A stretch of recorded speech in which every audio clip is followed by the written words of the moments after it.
And welcome to Let Them Talk. I'm Paul DiRienzo. We have a great show in store for you.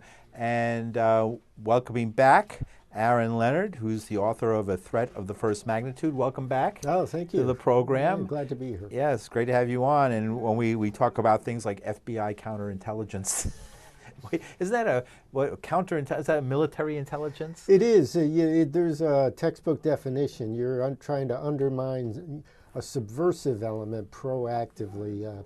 It could be a foreign power or it could be an internal threat. But you're not just taking notes and taking pictures. You're trying to stop, another element, from gaining any kind of footing. Right.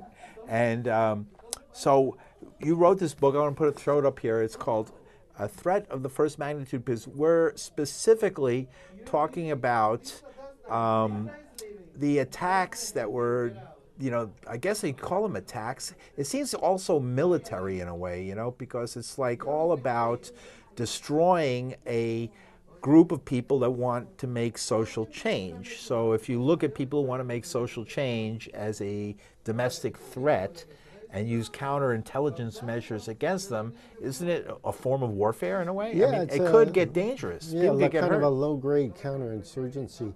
The book came about because our first book focused on the biggest Maoist group to arise in the United States. Right. And we finished the book, and thousands of pages of documents kept coming in. And we thought, well, let's do a book of documents. But then we started reading the documents and realized, well, the story isn't documents, the story is informers. And the role of informers in subverting and undermining organizations, and not just any kind of informers who get to the very top of an organization and not only supply information that's damaging to the group they're operating in, but actually can kind of nudge and push policy to a certain degree. I mean, I think at the end of the day, these organizations kind of own their own agency. In the informant, I don't think it's like a huge puppet master scheme.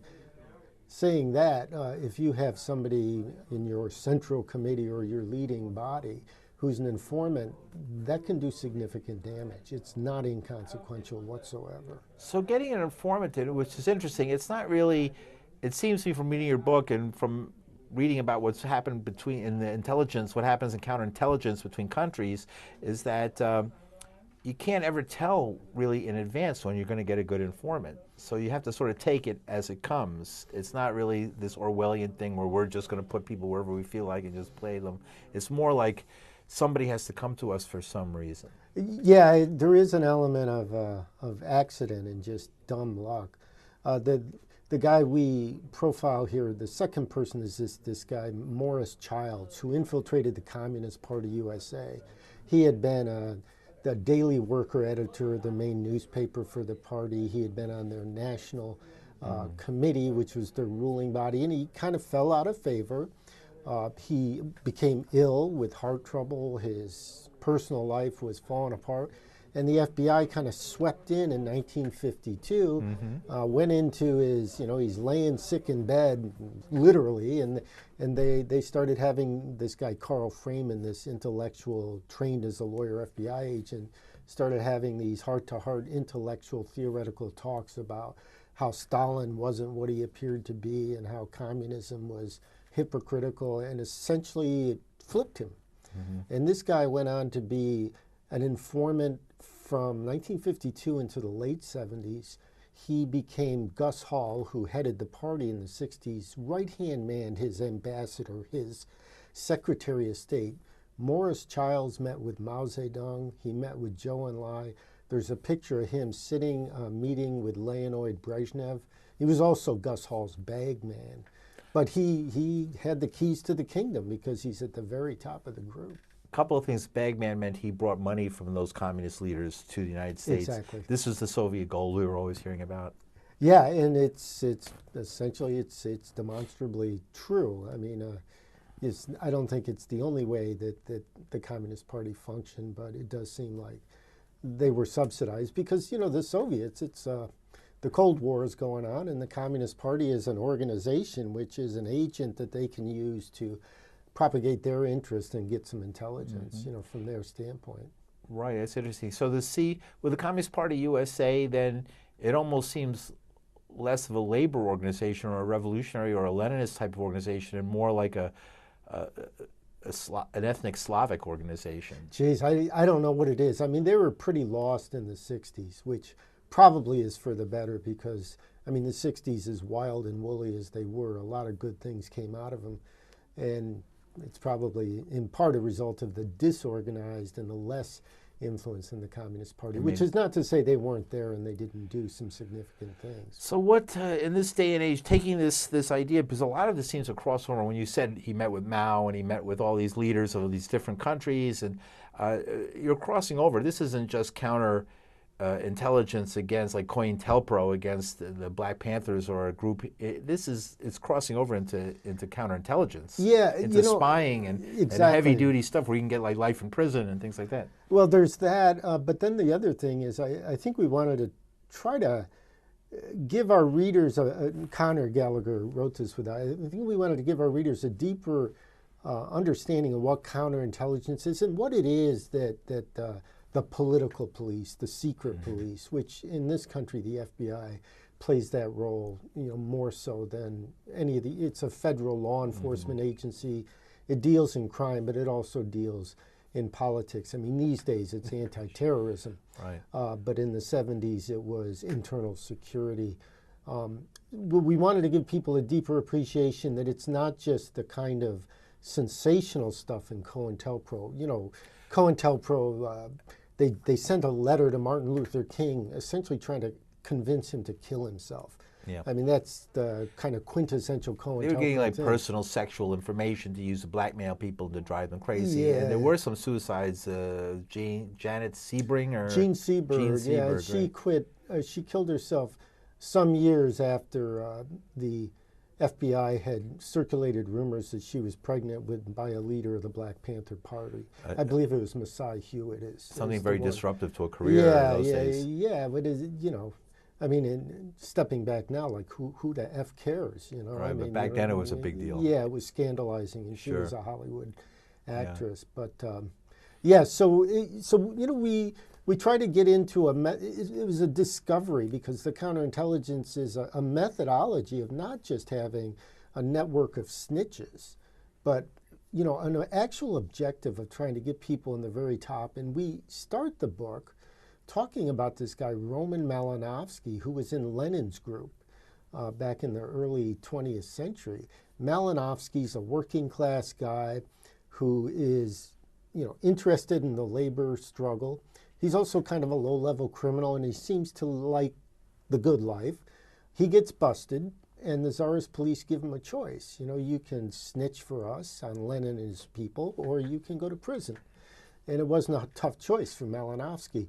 He goes on to be a member of the Central Committee of the Bolsheviks. He's on the 3-person committee to ferret out spies. Eventually, there happens to be a revolution, which is why we know Malinowski was a spy. Whatever happened to him since there was a revolution? Did the Cheka show up at his door? And what happened was at a certain point, he was a Duma representative for the Bolsheviks, and he seemed to have melted down and just ran away. World War I broke out. He went into World War I. He was in a German prisoner of war camp. Even though it seemed like he was an informant at that point, Lenin said you can do agitation behind the lines. But for whatever crazy reason, after the war, Malinowski and after the Bolshevik Revolution went back. They put him on trial along with his former handler and executed him. But then the bigger problem is, and then they stopped talking about it. Lenin stopped talking about it. I'm not terribly surprised hearing that, because I read in a lot of these kind of stories, the person they know what they're getting into beforehand, and if it fails, it fails. They knew what the price of that failure would be. They wouldn't be in that business if they didn't know that before they started. Yeah. So it seems a little weird to us when we might, or I don't know if we have made that kind of commitment in our lives, but to some people, they know what they're getting into. Yeah, well, who knows what inner psychology was going on in somebody like Malinowski's head. But the bone I pick with people like Lenin, somebody who, I've paid a lot of attention and I had a certain impression of, is it's not so much that they got fooled by somebody like Malinowski, it's that they they, once they learn the truth, they don't, take ownership of that and help other people understand what happened.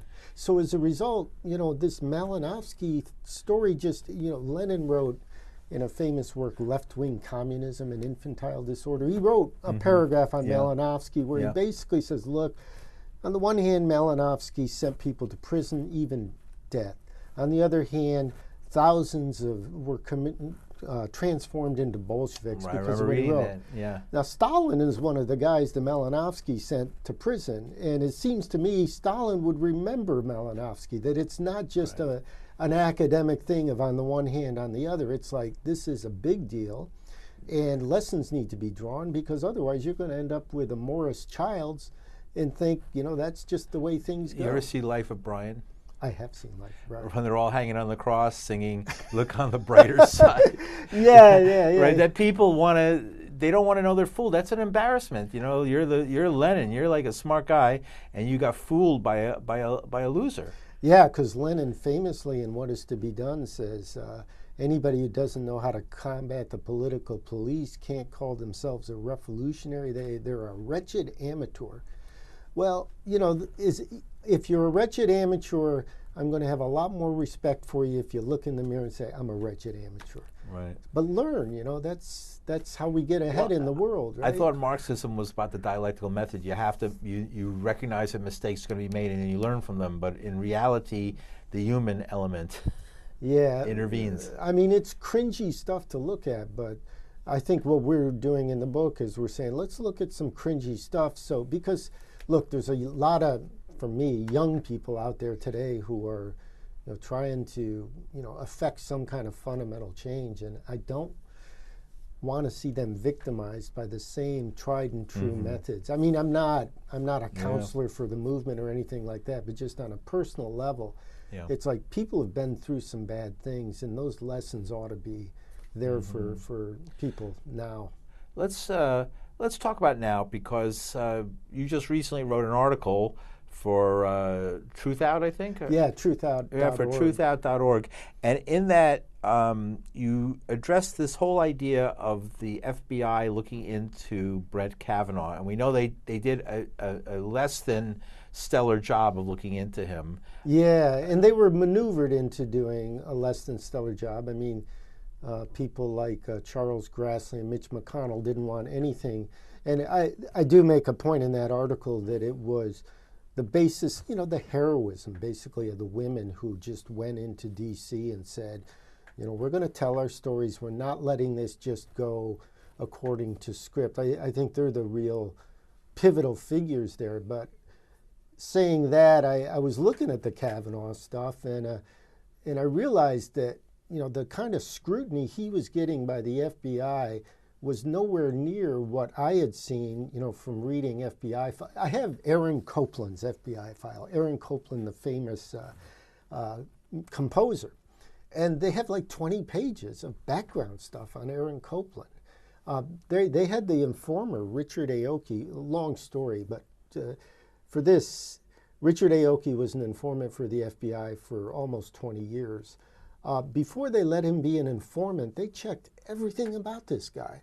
But then I looked and see what they check for, people who go into government jobs, and it's like hardly anything. It's, we're going to do a credit check, we'll talk to one or two references, we'll look for criminal records in the background. And actually, after I wrote this article, a former FBI guy emailed me, and he retired in '92. He said, yeah, his understanding is now background checks are actually being freelanced out. They're being outsourced, just like every other gosh darn thing, So it's a different standard. It's like, if you want to work for the system, if we can call it that, then okay, we don't really want to find a lot of bad stuff. We don't want, a pedophile, we don't want a glaring scandal, but we want to get people to move ahead.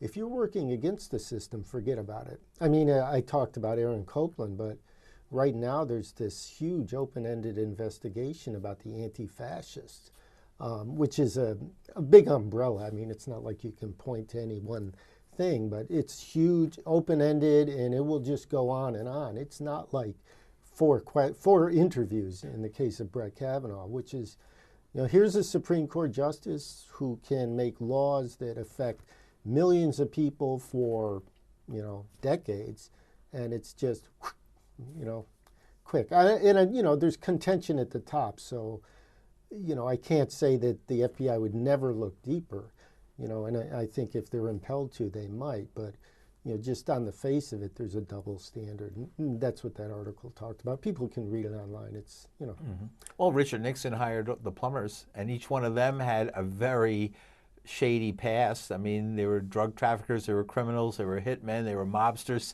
and they were happily in government service going around doing dirty jobs for the president. Yeah, just working for the right side, that's all. That's what it's about. And then we have the famous, in the film 1971 in Media, Pennsylvania, where the activists actually broke into the FBI offices during the fight and pulled out the files and found elements of COINTELPRO, discovered COINTELPRO and everything it was like a rash over all their files. I mean, yeah, no, that's a good point. It was a massive, widespread operation against anybody who was against the war. Yeah, but the media break-in it's emblematic of how the 60s period was kind of a mini revolution. We know about Malinowski because there was an actual physical revolution where the provisional government was able to go into this Tsarist police files and look at this stuff. In the 70s, we had some brave souls who went into Media, Pennsylvania and uncorked something, and it led to a real change in the FBI because they had to re-legitimate it. I've had friends tell me that, because our book has a lot of documentation based on the Freedom of Information Act, and there's nothing like it in the world. And it's a direct result of the turmoil of the 60s and 70s. There's a Freedom of Information Act that you can get information from the government that it's true. I mean, that some of the information I've gotten as a reporter, and it seems like you've gotten lots of it, if you were in possession of that information in Russia, you'd be in trouble. Yeah. Just to be in possession, and they're giving it away here in this country because of things that happened in the 60s. Yeah, they have to, and I'm sure they're just, there's got to be people waiting for the day to just close that down. Okay, so what is a Maoist for the people? Well, a Maoist is, Mao Zedong led the revolution in China, and I think he parted company with the Soviet Soviet style of communism by saying, well, the revolution has to continue after you seize power, and you have to continually train the youth in being radical, and if you're not careful, if you just let things sit still, capitalism will come back. It's also predicated on people's war, that you can go in mainly rural and agrarian countries and surround the city by the countryside. It's far more radical than the communism of the Soviet Union circa 1956 on. Right, and so there was a division within the Communist Party, and some people left to follow this new Maoist idea that was being presented then. Yeah, and one of the things we discover in the book, there's a split between the Soviet Union and China. And think about how freaked out. If you're heading the United States, you're coming off of World War II, you're the most powerful country in the world. Suddenly China has a revolution, and it seems like the whole world is going communist. I used to see that map. It was, all of Asia was red on those maps. And the U.S. is a little tiny blue, and Europe is a little tiny blue, and this vast area of red. Yeah, it's pretty stunning. But from 1956 up until 1963, relations between China and the Soviet Union started to fall apart, and they got really sharp. And it's still something of a puzzle exactly what the schism was about. Ostensibly, Mao said Stalin was a genuine communist, even though he made mistakes, whereas Khrushchev said, well, Stalin killed a lot of people and his leadership was pretty bad. I saw The Death of Stalin, the film. I don't know if it's how accurate it is. I watched some of that too. But what's interesting, and we uncover in the book, is so there's this split between the Soviets and China. And the FBI says, we can work with this. So what they do is they create something called the really boring name, Ad Hoc Committee for a Scientific Socialist Line. They changed the name to Ad Hoc Committee for Marxist-Leninist Party. And they produce a fake bulletin, and through their informants, they circulate it in the Communist Party USA. Here it is in your book. Yeah. So it's akin to, it's just to give people a picture of it, it's like having a Trump faction in the Democratic Party. This is vinegar and oil, or oil and vinegar. Mm-hmm. They don't mix. Right. And people are kicked out of the Communist Party for supporting this pro-Maoist position. Now, what does that say about modern-day Maoists like the RCP and other groups that are out there? I mean, were they? Are you saying that they were born of a FBI COINTELPRO operation? Oh, no way. No, not at all. Okay. I think they were born in spite of it. However, we do know that there's 50 to 70,000 pages on this ad hoc committee held in the National Archives. 50 to 70,000 pages. Yeah, I've seen 60 pages. You know, we've been able to kind of grab little drips and drabs here. And I think once we start to see more of this, I should be getting a couple hundred pages, you know, in the next 6 months or so. Some of our conceptions of the 60s history is going to change, because the ad hoc committee, it's not just aimed at the Communist Party. It's aimed at, we know this character Don Wright, who was an early leader of the Revolutionary Union. His bona fides were that he was part of a super secret cell in the Communist Party. There was a pro-Maoist cell within the Communist Party. In other words, it sounds like Don Wright represented that he was part of the ad hoc committee. Now, we make a very strong evidentiary case that Don Wright was an FBI informant. He's somebody you broke a lot of hearts with your reports, because some people who were like Richard Aoki, who were really seen as great people and great leaders, you discovered. Rather than going to break that down in the last 5 minutes, what does that mean for revolutionaries? Everybody says, oh, should we lose heart because the FBI can be so effective at counterintelligence and getting into our organizations? No, it's a good question. One of the points I make is, look, some of the defenders of Richard Aoki, when there was this evidence that he wasn't an informant, some of those defenders deserve the respect that they conferred on him. These were people who were out in the street genuinely fighting for ethnic studies, for liberation, for, you know, an end to discrimination.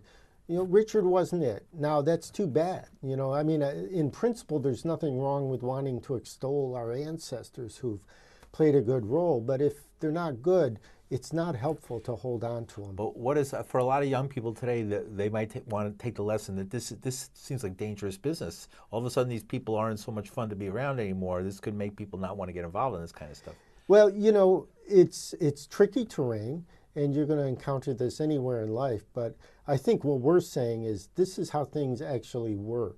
At the end of the day, there's going to be backstabbing creeps penetrating your life, whether you like it or not, in one form or another. Well, plus I think methodologically, there's a lot of evidence here, and I think there's a lot to be learned about, you know, how to investigate this. And at the end of the day, I think these organizations are not being manipulated on top. They're the, you know, author of their own story. The FBI plays a role, and we're saying take that serious, learn from it, you know, and just be a little bit more I don't know. They're not controlling it in the same ways like this Orwellian way, but they're in there and they know stuff, and you just got to.